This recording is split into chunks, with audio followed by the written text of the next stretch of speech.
Hello friends, आज मैं आपके साथ इकोनॉमिक्स का एक और टॉपिक लेके आया हूँ और टॉपिक का नाम है law of returns to scale. शुरू करने से पहले बता दूं कि इसके ऊपर मैंने ऑलरेडी लॉन्ग क्वेश्चन बनाया हुआ है। अगर आपको वो चाहिए होगा आप मुझे कमेंट कर देना, मैं आपके साथ लिंक शेयर कर दूंगा। तो चलिए शुरू करते हैं। ये क्या होता है? The way output changes the way output changes due to change in the scale of production is known as returns to scale. Simple words में मैं आपको बताऊं कि रिटर्न्स टू स्केल एक लॉन्ग पीरियड कॉन्सेप्ट है। लॉन्ग पीरियड या long run कुछ भी लिख सकते हो।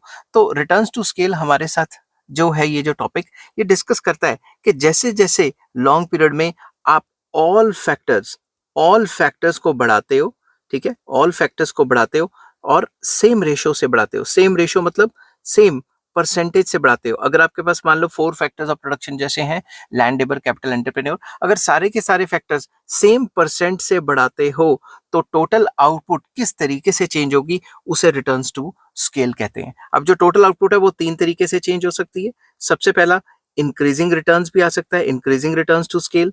दूसरा, डिमिनिशिंग रिटर्न्स टू स्केल भी आ सकता है।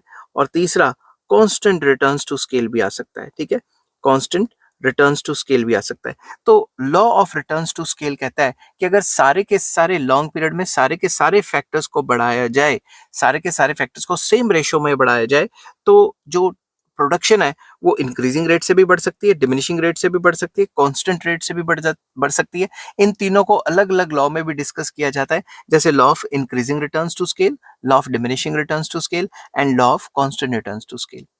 आई होप ये वीडियो आपको पसंद आई होगी। अगर पसंद आती है तो please like, share and subscribe. Take care, bye bye.